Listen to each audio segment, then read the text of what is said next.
Continuamos nuestro estudio de la doctrina del Espíritu Santo y hemos iniciado el estudio en el libro de los Hechos. Así que estamos ahí en la doctrina del Espíritu Santo en el libro de los Hechos. Hemos visto hasta ahora las cuestiones introductorias para entender el libro, cómo interpretarlo, cómo verlo, cómo ver su mensaje y la columna vertebral, los cuatro pasajes que hemos visto, Hechos 2, Hechos 8, Hechos 10 y Hechos 19. Hemos llegado hasta Hechos 8 y hoy nos corresponde Hechos 10. Eh, y ahí tenemos la historia de Cornelio y la historia de Pedro en casa de Cornelio, la conversión de los gentiles, el evangelio llegando a los gentiles. Así que vamos a darle un vistazo a eso y vamos a hacerlo de una manera similar a como hicimos, si recuerdan, como hicimos en el Espíritu Santo en Juan, en el capítulo 4, en el encuentro de Jesús con la mujer samaritana. Lo vamos a ver desde el lado de las reglas rotas, eh, rompiendo reglas para alcanzar a aquellos que no se pueden alcanzar de otra manera. En el caso de la mujer samaritana, pues se acuerdan que vimos cómo Jesús fue haciendo cosas que no eran las cosas normales que un judío haría. Bueno, aquí encontramos algo similar, un poco más dramático porque se trata de los gentiles y se trata de un judío y no es el Señor Jesús, es Pedro. Vamos a ir viendo un poco esas reglas rotas. Empezamos con la primera regla rota que en realidad está en el capítulo 9. El capítulo 9 narra el ministerio de Pedro en Jope, en la región de Judea. Y ahí se narran las cosas que Pedro hizo, incluyendo la resurrección de Dorcas, si ustedes recuerdan. Pero termina el capítulo 9 ubicando a Pedro ahí en Jope y dice, y Pedro, versículo 43, se quedó en Jope muchos días con un tal Simón el curtidor. Bueno, esta información es una información interesante porque Jope es una ciudad costera eh, y es una ciudad que este, pertenece a Judea, es de los judíos, y se supone que Pedro está hospedado en la casa de un hermano, de allí un recién hermano, que es curtidor. Y el curtidor es una profesión que prácticamente no existía entre los judíos, eh, porque la ley prohibía la manipulación de los cadáveres de los animales para manipular los cueros y hacer los cueros y los productos. Así que ya tenemos una regla rota ahí, media rara, ¿no? Pedro como que está preparándose para lo que va a venir. Está en casa de un judío con una profesión que no sería la más común, la más normal entre los judíos.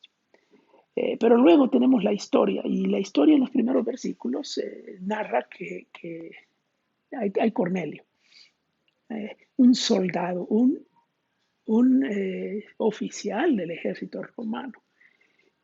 Bueno, ahí hay una ironía realmente, un sentido del humor de Dios, qué casualidad que el primer gentil es un soldado romano.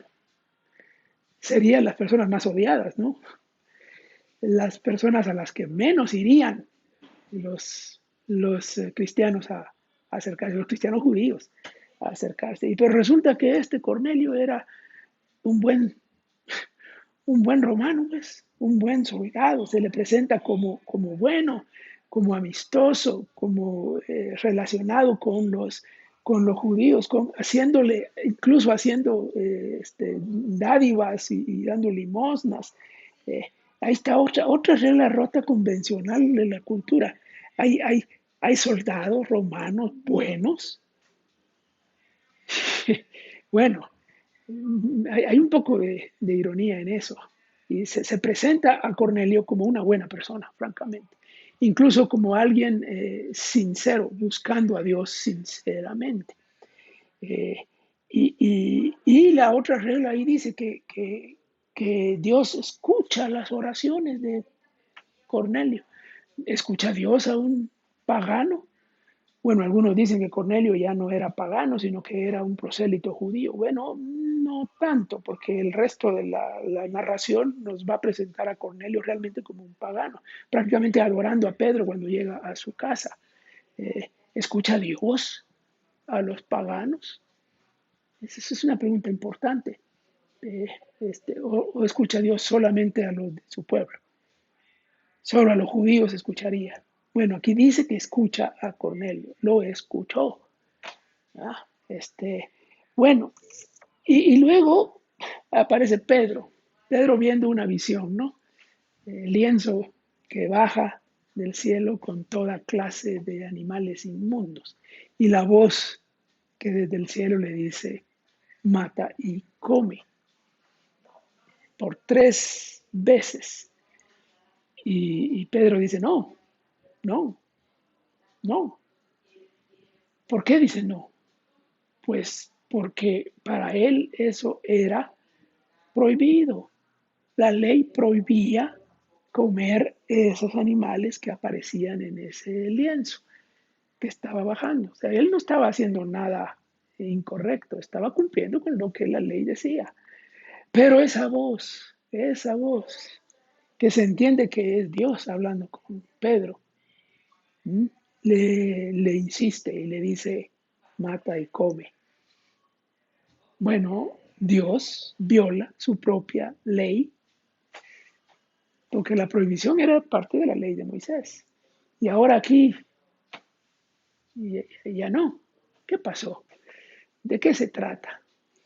Eh, bueno, algunos interpretan que esto no es un asunto de comida exactamente, sino que es simbólico y tiene que ver con personas, porque luego tiene que ver con Cornelio y lo inmundo. No llames inmundo, ¿verdad? Lo que Dios ha limpiado.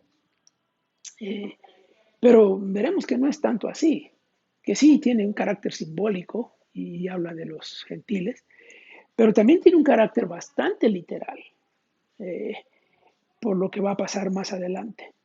Bueno, y la otra regla rota es, bueno, Pedro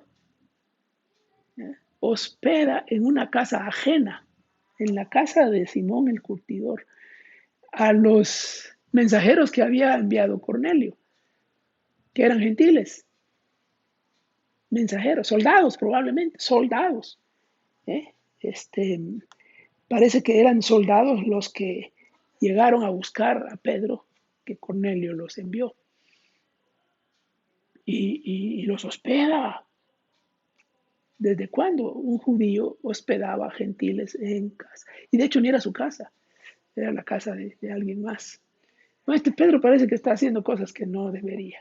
Pero hay otras reglas que vamos a ver que Pedro rompe, reglas un poco más fuertes. Pero por ahora lo dejamos porque no queremos ocupar más tiempo en este video para eso. Pero ahí vamos caminando, mire, en suspenso dejamos. ¿Qué más hace Pedro? Y que el espíritu, cómo entra en juego en esta historia.